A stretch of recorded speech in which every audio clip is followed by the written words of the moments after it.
안녕하세요. 지혜의 황혼입니다. 세월이 주는 깊은 깨달음, 함께 나누며 걸어가겠습니다. 지난주 일요일, 이 여사님은 딸과 점심을 먹으러 갔습니다. 이 여사님은 72세였습니다. 딸은 오랜만에 시간을 내서 나왔다며 웃었습니다. 식사가 끝나고 계산대로 갈 때였습니다. 딸이 먼저 말했습니다. 엄마, 제가 낼게요. 그런데 이상했습니다. 딸의 손은 가방 쪽으로 가지 않았습니다. 그냥 걸어만 갔습니다. 이 여사님은 습관처럼 카드를 꺼냈습니다. 딸은 자연스럽게 차를 타러 먼저 나갔습니다. 이 여사님은 계산을 하면서 가슴 한편이 답답했습니다. 돈이 아까워서가 아니었습니다. 이 순서가 너무 당연해진 것 같아서였습니다. 집에 돌아와서 이 여사님은 통장을 보기 전에 먼저 휴대폰을 꺼냈습니다. 통화 기록을 열어봤습니다. 딸에게서 온 전화가 3통이었습니다. 이 여사님이 딸한테 건 전화는 8통이었습니다. 그날 저는 통장을 닫고 통화 기록을 한 번 더 내렸습니다. 이상하게도 딸이 저를 찾는 순간은 늘 비슷했습니다. 그런데 그 비슷함을 확인하는 순간 제 마음이 먼저 무너졌습니다. 오늘 주제가 마음에 드신다면 구독과 좋아요 눌러주세요. 여러분의 마음에 작은 위로가 되는 따뜻한 이야기로 찾아뵙겠습니다. 오늘은 자녀에게 돈을 주는 부모의 마음을 조용히 들여다보려고 합니다. 누가 옳고 그르다는 얘기가 아닙니다. 왜 멈추지 못하는지 그 마음의 구조를 함께 살펴보려고 합니다. 여러분께 조용히 여쭙고 싶습니다. 지금 자녀에게 돈을 보내고 계시면 댓글에 1번을 남겨주세요. 보내고 싶지만 부담되신다면 2번을 남겨주세요. 혼자가 아니라는 것, 함께 생각할 수 있다는 것, 그것만으로도 마음이 조금 가벼워지실 겁니다. 돈이 빠져나간 게 아니라 내가 당연해진 것이 빠져나간 느낌이었습니다. 1장. 처음엔 정말 작은 일이었다. 약 1200자. 이 여사님이 딸에게 처음 돈을 보낸 건 3년 전이었습니다. 그때는 정말 일회성이었습니다. 딸이 전화했습니다. 엄마, 애가 갑자기 아파서 병원 갔는데 급하게 돈이 필요해요. 50만 원만 빌려주시면 안 될까요? 이 여사님은 고민도 안 했습니다. 손주가 아픈데 당연히 도와줘야죠. 바로 50만 원을 보냈습니다. 딸이 말했습니다. 엄마, 고맙습니다. 다음 달에 꼭 갚을게요. 실제로 딸은 한 달 후에 50만 원을 보내왔습니다. 이 여사님은 가슴이 뿌듯했습니다. 우리 딸은 역시 착하구나. 그런데 석 달 후, 딸이 또 전화했습니다. 엄마, 이번 달 카드값이 좀 많이 나왔어요. 80만 원만 이번에도 빌려주실 수 있으세요? 이 여사님은 이번에도 보냈습니다. 딸이 힘들다는데 어떻게 거절하겠습니까? 그런데 이번엔 달랐습니다. 한 달이 지나도 딸이 갚지 않았습니다. 2달이 지나도 말이 없었습니다. 이 여사님이 조심스럽게 물었습니다. 딸아, 저번에 빌려준 돈은? 딸이 말했습니다. 엄마, 죄송해요. 지금 저희 형편이 좀 어려워서요. 조금만 기다려주시면 안 될까요? 이 여사님은 더 이상 말하지 못했습니다. 딸이 힘든데 돈 얘기를 하는 내가 이상한 건가? 그렇게 6달이 지났습니다. 딸은 갚지 않았습니다. 하지만 또 전화가 왔습니다. 엄마, 애들이 커서 겨울옷 사야 하는데 이번 달이 좀 빠듯해요. 60만 원만 도와주실 수 있으세요? 이 여사님은 그때 깨달았습니다. 아, 이제 갚는다는 말도 안 하는구나. 친구 박 여사님도 비슷했습니다. 나도 처음엔 그냥 한두 번인 줄 알았어. 이 여사님은 고개를 끄덕였습니다. 나만 그런 게 아니구나. 이렇게 시작됐습니다. 병원비, 카드값, 겨울옷, 학원비. 하나하나는 정말 작은 일이었습니다. 그런데 이상했습니다. 작은 일이 끝나지 않았습니다. 한 달에 한 번이던 부탁이 한 달에 2번이 됐습니다. 50만 원이던 금액이 80만 원이 됐고 다음엔 100만 원이 됐습니다. 그때부터였습니다. 딸에게서 전화가 오면 저는 딸이 아니라 돈이 먼저 떠올랐습니다. 이 여사님은 어느 날 문득 깨달았습니다. 딸에게서 전화가 오면 가슴이 철렁한다는 걸. 예전엔 그렇지 않았습니다. 딸 전화가 오면 반가웠습니다. 엄마, 오늘 날씨 좋다. 산책 다녀오세요. 그런 전화였습니다. 그런데 요즘은 달랐습니다. 전화벨이 울리면 제일 먼저 드는 생각이 있었습니다. 이번엔 또 얼마를 달라고 하려나. 실제로 그랬습니다. 석 달 전부터 딸의 전화는 늘 부탁으로 시작했습니다. 엄마, 갑자기 급한 일이 생겨서요. 엄마, 이번 달이 좀 빠듯해서요. 안부는 나중이었습니다. 아니, 가끔은 안부도 없었습니다. 돈 얘기만 하고 전화를 끊었습니다. 이 여사님은 휴대폰 통화 기록을 자주 확인하게 됐습니다. 지난달 기록을 보니 딸에게서 온 전화가 5통이었습니다. 이 여사님이 딸한테 건 전화는 12통이었습니다. 이상했습니다. 예전엔 딸이 먼저 더 많이 전화했는데 어느 날 이 여사님은 이상한 습관이 생겼다는 걸 깨달았습니다. 전화벨이 울리면 송금 앱을 먼저 켜는 손. 전화를 받기 전에 이미 송금 준비를 하고 있었습니다. 통화가 끝나면 휴대폰 화면이 꺼졌습니다. 집이 조용해졌습니다. 이 여사님은 그 조용함이 싫었습니다. 예전엔 딸과 통화하고 나면 기분이 좋았습니다. 요즘은 통화하고 나면 무거웠습니다. 예전엔 일주일에 한 번씩 딸이 찾아왔습니다. 요즘은 한 달에 한 번도 안 올 때가 있었습니다. 예전엔 통화할 때 서로 웃으면서 30분씩 얘기했습니다. 요즘은 5분이면 통화가 끝났습니다. 돈을 보내면 자녀가 편해질 거라고 생각했습니다. 자녀가 편해지면 더 자주 연락하고 더 자주 올 거라고 생각했습니다. 틀렸습니다. 돈을 보내기 시작하면서 연락은 점점 줄었습니다. 이 여사님은 밤에 잠이 안 올 때가 많았습니다. 내가 뭘 잘못한 걸까? 하지만 답을 찾을 수가 없었습니다. 딸을 도와주는 게 잘못인가요? 그때 알았습니다. 이건 돈 문제가 아니라 마음이 먼저 굽는 문제라는 걸요. 이 여사님이 정확히 깨달은 건 지난달이었습니다. 딸에게서 또 전화가 왔습니다. 엄마, 이번 달 애들 학원비가 또 올랐어요. 120만 원만 도와주실 수 있으세요? 이 여사님은 그날 통장 잔액이 250만 원이었습니다. 이번 달 생활비 80만 원, 병원비 40만 원을 빼면 130만 원이 남았습니다. 120만 원을 보내면 10만 원밖에 안 남습니다. 이 여사님은 처음으로 거절하려고 했습니다. 딸아, 엄마도 이번 달은 좀... 그런데 말이 안 나왔습니다. 목이 막혔습니다. 왜일까요? 딸의 다음 말이 무서웠기 때문입니다. 엄마, 그럼 저희는 어떡해요? 이 말을 들으면 어떡하죠? 결국 이 여사님은 말했습니다. 알았어, 보낼게.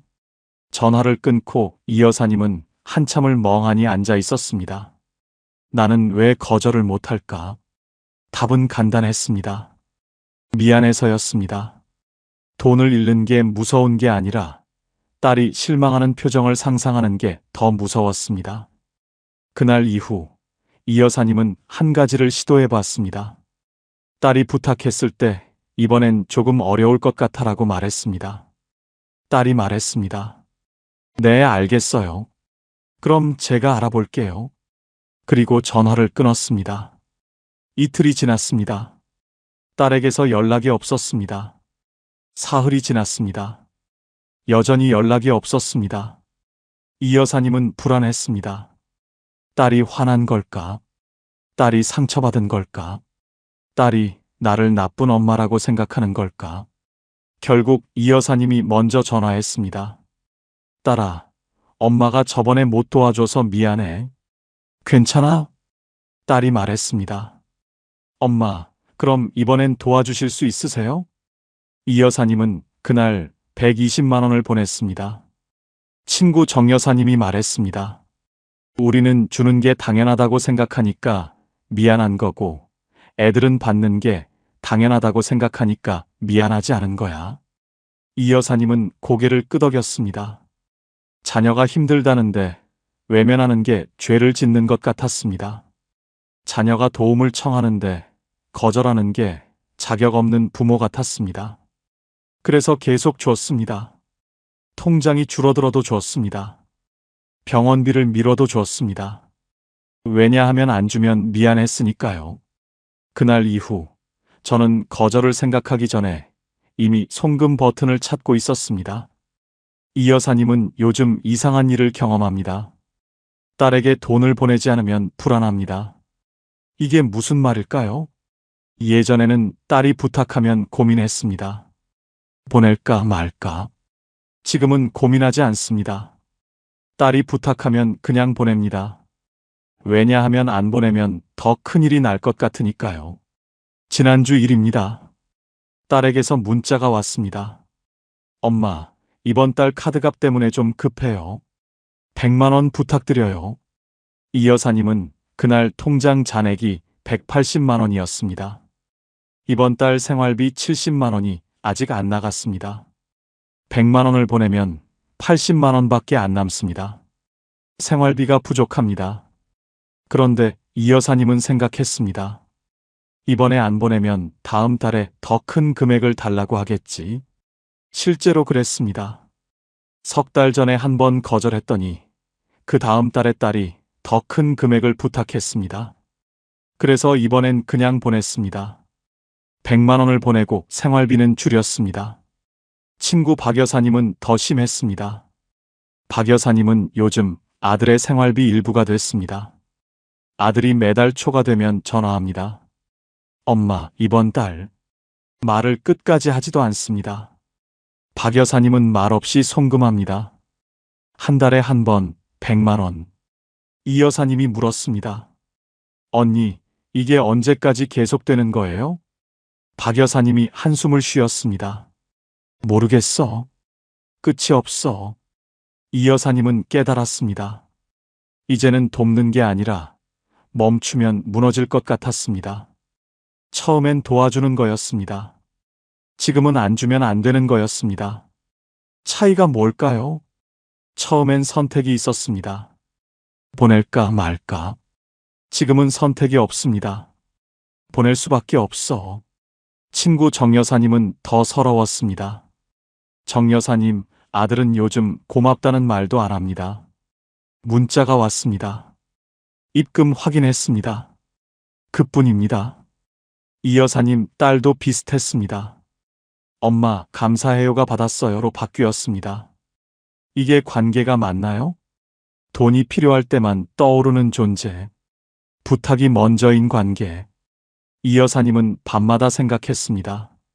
내가 딸을 이렇게 만든 건가, 아니면 딸이 원래 이런 건가. 답을 몰랐습니다. 하지만 한 가지는 확실했습니다. 이제는 멈출 수 없다는 겁니다. 돈을 보내기 시작하면서 생긴 건 습관이었습니다. 그리고 그 습관이 선택을 빼앗아 갔습니다. 그때부터는 통장이 줄어드는 게 아니라 내 삶이 줄어들기 시작했습니다. 이 여사님은 어제 병원에 갔습니다. 무릎 주사를 맞으려고 갔습니다. 접수 창구에서 직원이 말했습니다. 어머님, 오늘 진료비가 40만 원입니다. 이 여사님은 통장 잔액을 확인했습니다. 85만 원이 남아 있었습니다. 40만 원을 내면 45만 원만 남습니다. 이번 달 생활비가 아직 30만 원 더 필요합니다. 이 여사님은 말했습니다. 다음 달에 다시 올게요. 집에 돌아와서 이 여사님은 약국 앞을 지나갔습니다. 혈압약을 사야 했습니다. 약사가 말했습니다. 어머님, 이번 달 약값이 3만 5천 원입니다. 이 여사님은 잠시 망설였습니다. 3만 5천 원. 결국 샀습니다. 하지만 저녁 반찬은 하나 줄였습니다. 그날 밤 이 여사님은 계산기를 꺼냈습니다. 3년 동안 딸에게 보낸 돈을 계산해 봤습니다. 3,200만 원이었습니다. 이 여사님은 손이 떨렸습니다. 내가 3년에 3천만 원을? 그 돈이 지금 있었다면 병원에 갈 수 있었습니다. 약값 걱정 없이 살 수 있었습니다. 지금 통장에 남은 건 85만 원입니다. 친구 박 여사님은 더 심각했습니다. 박 여사님은 지난달 보험을 해지했습니다. 보험 설계사가 물었습니다. 어머님, 이 보험 20년 넘게 유지하셨는데 지금 해지하시면 손해예요. 박 여사님이 말했습니다. 알아요. 그래도 지금 당장 돈이 없어서요. 보험을 해지하고 받은 돈이 600만 원이었습니다. 하지만 한 달 후 그 돈도 절반이 사라졌습니다. 아들에게 200만 원, 생활비로 100만 원. 박 여사님은 생각했습니다. 내가 아프면 어떡하지? 정 여사님은 지난주 요양병원 상담을 받았습니다. 혹시 나중에 필요할까봐 알아보려고 갔습니다. 상담사가 말했습니다. 한 달 비용이 250만 원입니다. 정 여사님은 말을 잃었습니다. 250만 원. 세 사람은 모여서 각자의 통장을 보여줬습니다. 이 여사님 통장 85만 원, 박 여사님 통장 300만 원, 정 여사님 통장 120만 원. 박 여사님이 한숨을 쉬었습니다. 우리 세 명 합쳐도 500만 원이 안 되네. 이 여사님이 조심스럽게 말했습니다. 나 요즘 친구 모임도 안 나가. 박 여사님이 물었습니다. 왜? 밥값 내야 하잖아. 10,000원, 2만 원 모여서 내는데 그게 부담돼. 정 여사님이 고개를 끄덕였습니다. 나도. 지난주에 친구가 밥 먹자고 했는데 핑계대고 안 갔어. 박 여사님이 한숨을 쉬었습니다. 나는 아픈데도 병원 예약 계속 미뤄. 자식들은 내가 건강한 줄 알아. 이 여사님이 말했습니다. 맞아. 애들 앞에서는 괜찮다고 웃잖아. 근데 집에 혼자 있으면 진짜 힘들어. 정 여사님이 말했습니다. 우리가 숨기니까 애들이 모르는 거야. 세 사람은 말이 없었습니다. 부모가 진짜로 잃는 건 돈이 아니라 말하지 않는 생활이었습니다. 친구 모임을 거절하는 이유, 병원 예약을 미루는 이유, 자식 앞에서 괜찮다고 웃는 이유, 자녀들은 몰랐습니다. 이 여사님이 말했습니다. 나는 아직 부모인데 내 노후는 아무도 책임지지 않아. 정 여사님이 한숨을 쉬었습니다. 애들이 내주겠지. 우리가 그동안 얼마나 줬는데. 그런데 세 사람 모두 확신이 없었습니다. 왜냐하면 자녀들은 부모에게 돈이 있다고 생각하니까요. 딸은 이 여사님 통장에 85만 원밖에 안 남았다는 걸 모릅니다. 나는 숨기고 있었고 아이는 모르고 있었습니다. 그래서 더 계속됐습니다. 이 여사님은 얼마 전 이상한 일을 겪었습니다. 딸이 밤늦게 전화했습니다. 울고 있었습니다. 엄마, 저 너무 힘들어요. 이 여사님은 깜짝 놀랐습니다. 무슨 일이지? 딸아, 무슨 일이야? 딸이 말했습니다. 저희 남편이 오늘 회사에서 혼났대요. 제가 스트레스를 너무 준다고, 집에서 편하게 못 쉬게 한다고. 이 여사님은 이상했습니다. 딸이 왜 남편한테 스트레스를 주지? 딸이 계속 말했습니다. 제가 요즘 너무 불안해요. 우리 집 카드값이 매달 너무 많이 나오는데 남편 월급으로는 안 되잖아요. 그래서 계속 걱정하고 짜증내니까 남편이 힘들대요. 이 여사님은 가슴이 답답했습니다. 딸이 울먹였습니다. 엄마, 그런데 저도 알아요. 엄마한테 계속 이러면 안 되는데. 근데 저는 어떻게 해요? 엄마 도움 없으면 저희 살 수가 없어요. 이 여사님은 말을 잃었습니다. 딸이 편해진 게 아니었습니다. 딸도 불안했습니다. 친구 박 여사님 아들도 비슷했습니다. 한 달 전 아들이 술을 마시고 전화했습니다. 나 직장 다닌 지 15년 됐어. 근데 통장에 돈이 없어. 정 여사님 아들은 택배 알바를 시작했습니다. 며느리 눈밑이 까맣게 그늘져 있었습니다. 어머님이 도와주시는 돈은 빚 갚는 데 쓰고 있어요. 세 사람은 깨달았습니다. 자녀들이 편해진 게 아니었습니다. 오히려 더 불안해졌습니다. 왜일까요? 자녀들은 이제 부모 도움 없이는 살 수 없다고 생각합니다. 그 생각이 자녀를 불안하게 만듭니다. 이 여사님이 말했습니다. 우리가 애들한테 좋은 일을 한 게 아니었어. 애들이 혼자 설 기회를 빼앗은 거야. 정 여사님이 고개를 끄덕였습니다. 방법이 잘못된 것 같아. 우리가 사랑해서 그런 건데. 세 사람은 말이 없었습니다. 부모는 힘들고 자녀도 불안합니다. 누구도 편해지지 않았습니다. 편해진 게 아니라 혼자 설 기회를 잃었을 뿐입니다. 그렇다면 어떻게 해야 할까요? 그래서 답은 끊는 것이 아니라 방식을 바꾸는 겁니다. 이 여사님은 그날 밤 잠을 못 잤습니다. 딸의 울음소리가 계속 들렸습니다. 엄마 도움 없으면 저희 살 수가 없어요. 이 여사님은 생각했습니다. 내가 계속 주면 딸은 계속 불안할 거야. 내가 안 주면 딸이 무너질 거야. 그럼 어떻게 하지? 다음 날 아침, 이 여사님은 메모장을 꺼냈습니다. 그리고 적기 시작했습니다.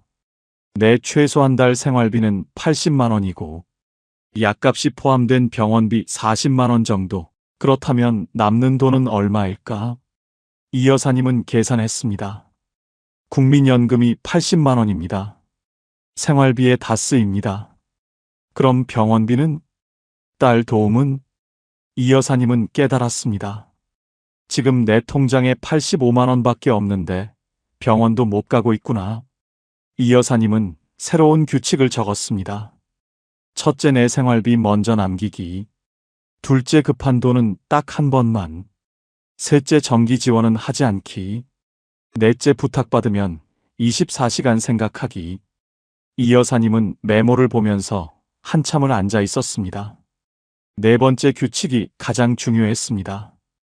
24시간만 기다리면 마음이 가라앉았습니다. 자녀도 다른 방법을 찾는 경우가 많았습니다. 돈을 끊는 게 아니라 바로 보내는 습관을 끊는 겁니다. 일주일 후 딸에게서 전화가 왔습니다. 엄마, 이번 달 또 좀 빠듯해요. 100만 원 부탁드려요. 이 여사님은 깊게 숨을 들이쉬었습니다. 딸아, 엄마가 하루만 생각해 볼게. 딸이 놀란 목소리로 물었습니다. 네. 왜요? 생각할 시간이 필요해. 전화를 끊었습니다. 이 여사님은 손이 떨렸습니다. 딸이 화나지 않았을까? 딸이 상처받지 않았을까? 하지만 이번엔 먼저 전화하지 않았습니다. 다음 날, 이 여사님은 딸에게 전화했습니다. 딸아, 엄마가 너를 안 사랑해서가 아니라 엄마도 지켜야 할 삶이 있어서 그래. 딸이 말이 없었습니다. 이 여사님이 계속 말했습니다. 이번 달은 못해. 대신 너랑 같이 방법을 찾아볼게. 딸이 한숨을 쉬었습니다. 엄마, 그럼 저는 어떡해요? 이 여사님은 같은 말을 반복했습니다. 지금은 줄 수 없어. 하지만 내가 무너지는 건 원치 않아. 전화가 끊겼습니다. 이 여사님은 그날 밤 잠을 못 잤습니다. 하지만 송금은 하지 않았습니다. 사흘이 지났습니다. 딸에게서 연락이 없었습니다. 일주일이 지났습니다. 그날 딸이 전화했습니다. 엄마, 요즘 무슨 일 있어? 이 여사님은 눈물이 났습니다. 문제는 돈이 아니라 말이었습니다. 그 말 하나가 필요했습니다. 이 여사님은 친구들과 모였습니다. 박 여사님이 물었습니다. 그래서 딸이 뭐래? 이 여사님이 말했습니다. 처음으로 나한테 물었어.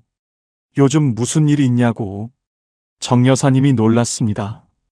그럼 화는 안 났어? 이 여사님이 고개를 저었습니다. 화낸다기보다 궁금해하더라. 엄마가 왜 달라졌냐고. 박 여사님이 한숨을 쉬었습니다. 나도 아들한테 그렇게 말하고 싶은데 어떻게 말해야 할지 모르겠어. 이 여사님이 말했습니다. 나도 처음엔 무섭더라. 그런데 말을 정하고 나니까 조금 나았어. 세 사람은 각자의 상황을 나눴습니다. 박 여사님, 아들은 매달 정기적으로 돈을 달라고 합니다. 학원비 명목입니다. 정 여사님, 아들은 차 할부금 때문에 부탁합니다. 이 여사님은 말했습니다. 상황마다 말이 달라야 해. 박 여사님이 물었습니다. 어떻게? 이 여사님이 적어줬습니다. 정기 요청일 때 엄마가 매달 주는 건 이제 어려워. 대신 네가 정말 급할 때 한 번은 도와줄게. 큰 금액일 때 그 금액은 엄마 힘으로 안 돼. 하지만 내가 다른 방법 찾는 걸 같이 생각해 볼 수는 있어.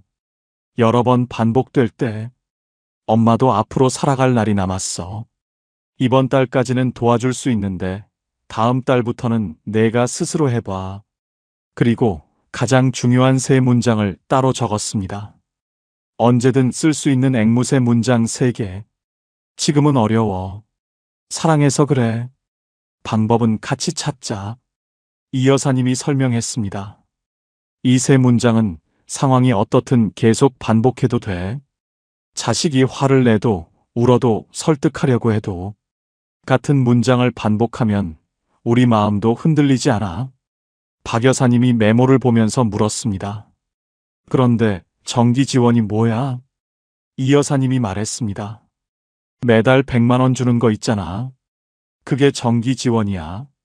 그걸 끊고 대신 정말 위기 때 1회만 주는 거지. 정 여사님이 고개를 끄덕였습니다. 아, 월급처럼 주지 말고 응급 상황에만 주라는 거구나. 이 여사님이 말했습니다. 맞아. 그래야 관계가 월급이 아니라 도움으로 남아. 박 여사님이 메모를 보면서 말했습니다. 이렇게 말하면 애가 서운해하지 않을까? 이 여사님이 말했습니다. 서운해할 수도 있어. 근데 우리가 무너지면 애들도 무너져. 정 여사님이 고개를 끄덕였습니다. 맞아. 우리가 먼저 서 있어야 해. 박 여사님은 일주일 후 시도했습니다. 아들이 전화했습니다. 엄마, 이번 달도 학원비. 박 여사님이 말을 끊었습니다. 아들아, 엄마가 매달 주는 건 이제 어려워. 아들이 놀라서 물었습니다. 왜요? 갑자기? 박 여사님은 준비한 말을 했습니다. 대신 네가 정말 급할 때 한 번은 도와줄게. 아들이 말했습니다. 엄마, 저 지금 급한데요. 박 여사님은 같은 말을 반복했습니다. 엄마가 매달 주는 건 이제 어려워. 내가 다른 방법을 찾아봐. 전화가 끊겼습니다. 박 여사님은 손이 떨렸습니다. 하지만 송금하지 않았습니다. 이틀이 지났습니다. 아들에게서 문자가 왔습니다. 엄마, 제가 학원비 할부로 바꿨어요. 박 여사님은 눈물이 났습니다. 정 여사님도 시도했습니다. 아들이 차 할부금 때문에 전화했을 때 정 여사님은 말했습니다. 그 금액은 엄마 힘으로 안 돼. 하지만 내가 다른 방법 찾는 걸 같이 생각해 볼 수는 있어. 아들이 화를 냈습니다. 엄마, 그럼 저 연체되라는 거예요? 정 여사님은 흔들리지 않았습니다. 엄마도 앞으로 살아갈 날이 남았어. 그리고 전화를 끊었습니다. 일주일 후 아들이 전화했습니다. 엄마, 차 팔아. 중고차로 바꿨어요. 정 여사님은 가슴이 뭉클했습니다. 세 사람은 다시 모였습니다. 이 여사님이 말했습니다. 처음엔 무섭더라. 그런데 말을 하고 나니까 애들이 스스로 방법을 찾더라. 박 여사님이 고개를 끄덕였습니다. 우리가 계속 주니까 애들이 스스로 생각을 안 했던 거야. 정 여사님이 말했습니다. 그래도 아직 불안해. 애들이 다시 힘들어지면 어떡하지? 이 여사님이 말했습니다. 그때는 또 도와주면 돼. 근데 매번은 아니야. 말 하나가 관계를 바꿨습니다. 규칙을 세웠다고 끝나는 게 아니었습니다. 가장 위험한 날은 다음 달이었습니다. 한 달이 지났습니다.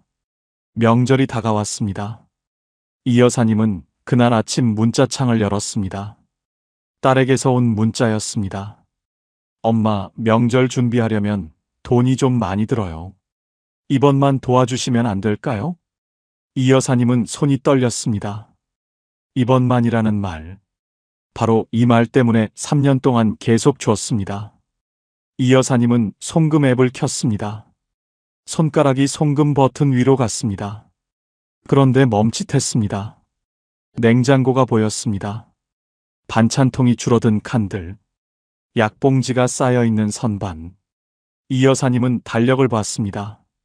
월초마다 빨간 동그라미가 그려져 있었습니다. 송금한 날들이었습니다. 이 여사님은 메모장을 꺼냈습니다. 규칙이 적혀 있었습니다. 내 생활비 먼저 남기기. 급한 돈은 딱 한 번만. 정기 지원은 하지 않기. 이 여사님은 깊게 숨을 들이쉬었습니다. 그리고 딸에게 전화했습니다. 딸아, 지금은 어려워. 딸이 말했습니다. 엄마, 명절인데요. 이번만. 이 여사님은 같은 말을 반복했습니다. 지금은 어려워. 하지만 엄마가 너를 사랑하는 건 변함없어. 딸이 한숨을 쉬었습니다. 알겠어요. 전화를 끊었습니다. 이 여사님은 그날 하루 종일 불안했습니다. 내가 잘한 걸까? 딸이 명절을 제대로 보낼 수 있을까? 하지만 송금은 하지 않았습니다. 이틀 후 딸에게서 문자가 왔습니다. 엄마, 저희가 작게 준비하기로 했어요. 괜찮아요. 이 여사님은 눈물이 났습니다. 규칙을 지킨 날 관계가 조금 더 단단해졌습니다. 박 여사님도 비슷한 일을 겪었습니다. 월말에 아들이 전화했습니다. 엄마, 이번 달 카드값이. 박 여사님은 준비했던 말을 했습니다. 지금은 어려워. 아들이 놀랐습니다. 엄마, 그럼 저 연체돼요. 박 여사님은 마음이 흔들렸습니다. 하지만 규칙을 떠올렸습니다. 방법은 같이 찾자. 하지만 지금 엄마가 줄 수는 없어. 사흘 후 아들이 전화했습니다. 엄마, 제가 카드 할부로 바꿨어요. 돈을 끊는 게 아니라 바로 보내는 습관을 끊는 겁니다. 그 습관이 끊어지자 자녀들이 스스로 방법을 찾기 시작했습니다. 그런데 여기서 끝이 아닙니다. 끝까지 들으시면 선을 긋는 말이 관계를 끊는 게 아니라 관계를 살린다는 걸 보시게 됩니다. 한 달이 지났습니다. 이 여사님은 어느 날 오후 휴대폰이 울렸습니다. 딸이었습니다. 이 여사님은 순간 가슴이 철렁했습니다. 또 부탁일까? 전화를 받았습니다. 엄마, 밥은 먹었어? 이 여사님은 멈칫했습니다. 밥 먹었냐고? 응, 먹었어. 엄마, 요즘 날씨 추운데 감기 조심하세요. 이 여사님은 말을 잃었습니다. 딸이 계속 말했습니다. 이번 주말에 시간 되시면 저희가 놀러 갈게요. 그래, 와. 전화를 끊고 이 여사님은 한참을 멍하니 앉아 있었습니다. 돈 얘기가 없었습니다. 박 여사님도 비슷한 일을 겪었습니다. 아들이 갑자기 집에 찾아왔습니다. 손에 과일 바구니를 들고 있었습니다. 엄마, 그냥 와봤어요. 박 여사님은 놀랐습니다. 그냥 들어와. 아들이 거실에 앉았습니다. 한참을 말이 없더니 아들이 말했습니다. 엄마, 요즘 힘드시죠? 박 여사님은 눈물이 날 뻔했습니다. 아니야, 괜찮아. 아들이 말했습니다. 엄마, 제가 그동안 너무 철없었던 것 같아요. 이제부터 제가 알아서 할게요. 박 여사님은 아들의 손을 꼭 잡았습니다. 정 여사님은 며느리에게서 전화를 받았습니다. 어머님, 요즘 어떠세요? 정 여사님은 이상했습니다. 며느리가 먼저 전화하는 건 처음이었습니다. 흥, 괜찮아. 며느리가 말했습니다. 어머님, 저희가 그동안 정말 죄송했어요. 이제 저희가 좀 정리했으니까 어머님은 편하게 지내세요. 정 여사님은 가슴이 뜨거웠습니다. 세 사람은 다시 모였습니다. 이 여사님이 말했습니다. 신기해. 내가 먼저 무너지지 않으니까 애들이 조금 숨을 쉬는 것 같아. 박 여사님이 고개를 끄덕였습니다. 맞아. 우리가 계속 주니까 애들이 의존했던 거야. 이제 애들이 스스로 서는 법을 배우고 있어. 정 여사님이 말했습니다. 그래도 가끔 불안해. 애들이 다시 힘들어지면 어떡하지? 이 여사님이 말했습니다. 그때 가서 생각하면 돼. 지금은 우리가 살아야 해. 돈이 빠지자 말이 돌아왔습니다. 관계가 조금씩 숨을 쉬기 시작했습니다. 하지만 아직 끝이 아닙니다. 가장 어려운 순간이 남아 있습니다. 다시 흔들리는 날입니다. 석 달이 지났습니다. 이 여사님은 다시 딸과 식당에 갔습니다. 식사가 끝나고 계산대로 갈 때였습니다. 이 여사님이 먼저 말했습니다. 이번엔 각자 내자. 딸이 잠깐 멈칫했습니다. 하지만 결국 지갑을 꺼냈습니다. 네, 엄마. 이 여사님은 자기 밥값을 냈습니다. 딸도 자기 밥값을 냈습니다. 밖으로 나오면서 딸이 말했습니다. 엄마, 요즘 왠지 마음이 편해요. 이 여사님이 물었습니다. 왜? 딸이 말했습니다. 엄마한테 계속 부담 드리는 게 힘들었거든요. 근데 이제는 제가 알아서 하니까 오히려 편해요. 이 여사님은 가슴이 뭉클했습니다. 집에 돌아와서 이 여사님은 생각했습니다. 내가 잃은 건 돈이 아니라 나를 지키는 순서였다. 친구들에게 전화했습니다. 언니들, 우리 잘하고 있는 거 맞죠? 박 여사님이 말했습니다. 맞아. 우리가 먼저 서 있어야 애들도 설 수 있어. 정 여사님이 말했습니다. 나도 이제 통장 보는 게 무섭지 않아. 조금씩 모이고 있거든. 세 사람은 웃었습니다. 오늘 이야기가 여러분의 마음에 작은 위로가 되었기를 바랍니다. 자식을 사랑하되 내 삶을 마지막에 두지 마세요. 자식을 도와주되 내가 무너지지 않는 선에서 도와주세요. 그것이 진짜 사랑입니다. 여러분께 조용히 여쭙고 싶습니다. 아직 못 멈추고 계신다면 댓글에 1번을 남겨주세요. 이번 달부터 규칙을 세우신다면 2번을 남겨주세요. 이미 선을 지키고 계신다면 3번을 남겨주세요. 혼자가 아니라는 것, 함께 걸어갈 수 있다는 것, 그것만으로도 마음이 조금 가벼워지실 겁니다. 어떤 생각이 드셨는지 댓글로 나눠주세요. 구독과 좋아요로 함께 해주시고 오늘도 행복한 하루 되세요. 지혜의 황혼이었습니다.